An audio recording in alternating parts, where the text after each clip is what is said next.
Hai, Assalamualaikum. Hari ni kita akan buat video tentang 5 sebab kenapa guna ID MOE secara maksimum.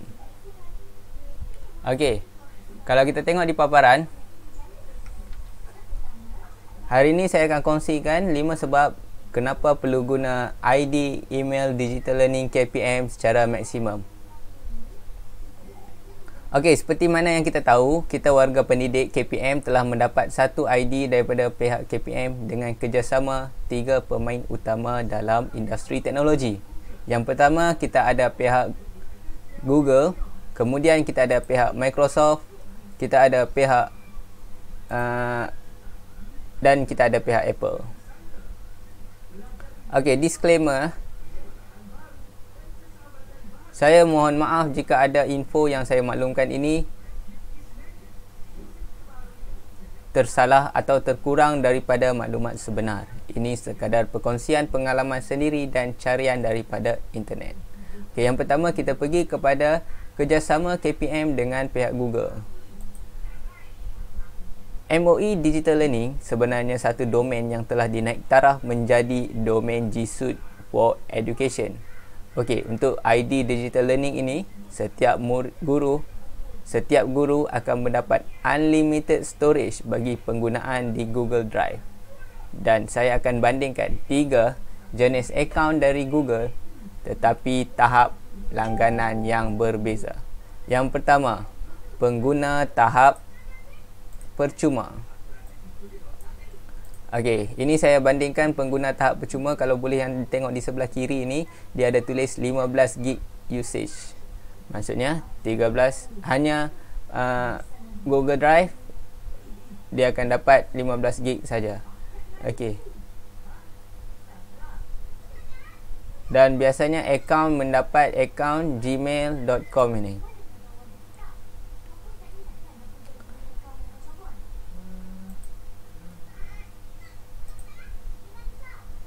Yang kedua adalah akaun yang melanggan perkhidmatan di Google One dan membuat pembayaran secara bulanan atau secara tahunan. Di sini saya sertakan harga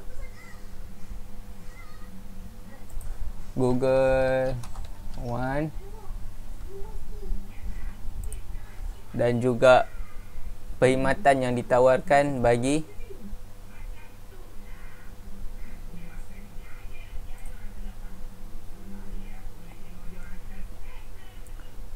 di sini saya sertakan harga dan perkhidmatan yang ditawarkan bagi melanggan perkhidmatan di Google One. Saya sendiri juga telah melanggan untuk perkhidmatan 100 gig dan kita akan mendapat di Google Drive seperti begini, 100 gig usage, dan dia punya domain masih lagi @gmail.com.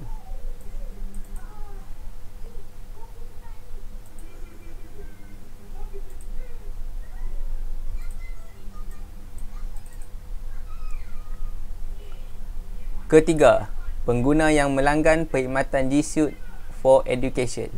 Ini adalah pihak KPM telah melanggan dan mengedarkan ID bagi setiap guru dan murid dengan perkhidmatan G Suite secara automatik. Jadi guru-guru tak perlu lagi untuk guru-guru dan murid tidak perlu lagi memikirkan harga dan bagaimana untuk melanggan perkhidmatan G Suite for Education ini. Mereka boleh terus menggunakan perkhidmatan yang disediakan oleh Google. Dalam contoh di paparan ialah saya menggunakan akaun Digital Learning yang mempunyai domain MOE. DL ini adalah digitallearning.edu.my. EDU adalah Education dan MY adalah Malaysia.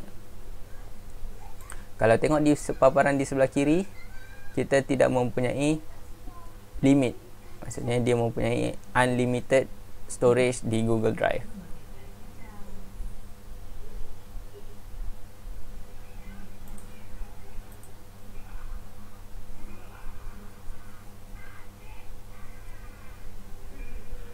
Yang kedua ialah dengan menggunakan akaun digital learning dari pihak KPM, pihak Google, Okey, yang kedua ialah dengan menggunakan akaun digital learning dari pihak KPM, Google telah menaik taraf fungsi di dalam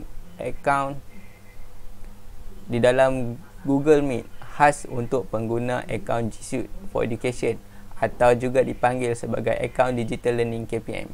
Kebanyakan fungsi yang ditawarkan memang hampir sama antara pengguna asas. Namun terdapat perbezaan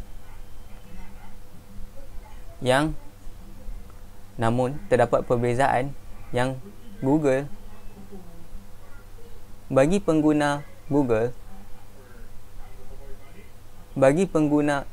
basic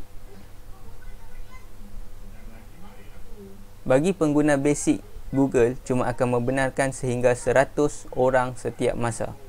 Tetapi bagi pengguna G Suite, maksimum peserta yang boleh sertai ialah sehingga 250 orang. Maksudnya 250 orang boleh berinteraksi dua hala dalam satu masa.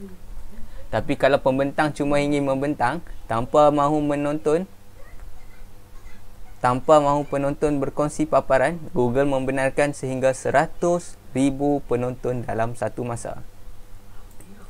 Okey, yang ketiga ialah daripada pihak Microsoft, iaitu Office 365.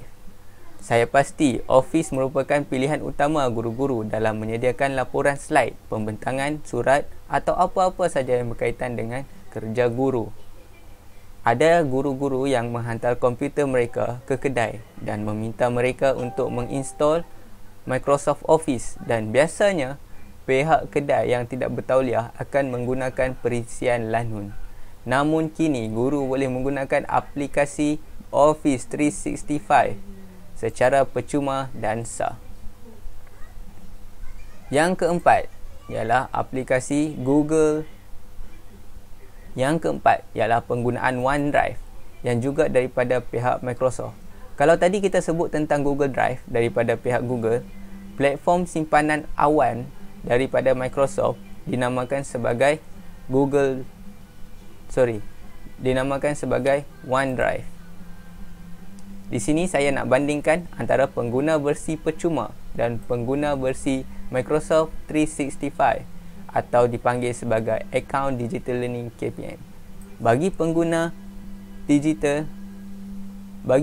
versi percuma, pihak Microsoft membenarkan sehingga 5 gig bagi simpanan awan. Tapi untuk Account Digital Learning, OneDrive telah dinaik taraf sehingga 1024 gig bagi simpanan awan atau kita panggil sebagai 1 terabyte. Jadi guru-guru boleh memilih antara simpanan awan di Google ataupun di Microsoft. Masing-masing mempunyai kelebihan dan kekurangan. Jadi ikut kesesuaian pengguna untuk menggunakan platform simpanan awan mereka. Kalau nak saya bandingkan dua jenis simpanan awan ini pada video yang seterusnya, komen di bawah dan jangan lupa subscribe dan tekan butang loceng pada channel video ini untuk mendapatkan notifikasi untuk setiap video terbaru. Yang kelima, fungsi akses untuk Minecraft Education Edition. Sehingga setakat ini, pengguna ID Digital Learning boleh akses ke Minecraft Education Edition secara percuma. Kalau nak beli akses Minecraft ini, lebih kurang RM25 untuk satu user selama setahun. Jadi, di musim-musim PKP ini, gotong royonglah dengan guru-guru lain untuk membuat sekolah sebenar di dalam Minecraft. Dan lepas itu, murid-murid bolehlah datang ke sekolah, tapi dalam bentuk kotak-kotak sajalah. Okey, itu saja perkongsian 5 sebab kenapa perlu guna ID email Digital Learning KPM secara maksimum. Banyak lagi sebenarnya kelebihan pada email ini. Jika anda tahu tentang kelebihan yang lain dan ingin berkongsi, tuliskan di ruangan komen di bawah untuk bacaan penonton lain. Okey, seperti biasa, sebelum tamatkan video kali ini, jika ada soalan, cadangan topik video atau apa-apa saja, boleh tinggalkan di ruangan komen di bawah. Saya akan cuba reply ke semua komen yang anda hantar. Sampai di sini saja untuk kali ini. Saya Cikgu Izzuddin. Kita bertemu lagi pada video yang seterusnya. Assalamualaikum.